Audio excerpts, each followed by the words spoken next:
Good day, everybody. Ray Novak, N9JA, Senior Sales Manager for ICOM America's Amateur Aviation and Marine Divisions.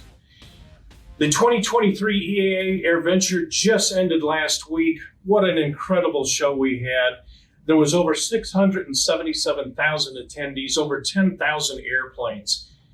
We got to see aviators that are in the commercial industry. We got to see aviators that build their own aircraft. And then we just got to see aviators that just love listening to plane noise.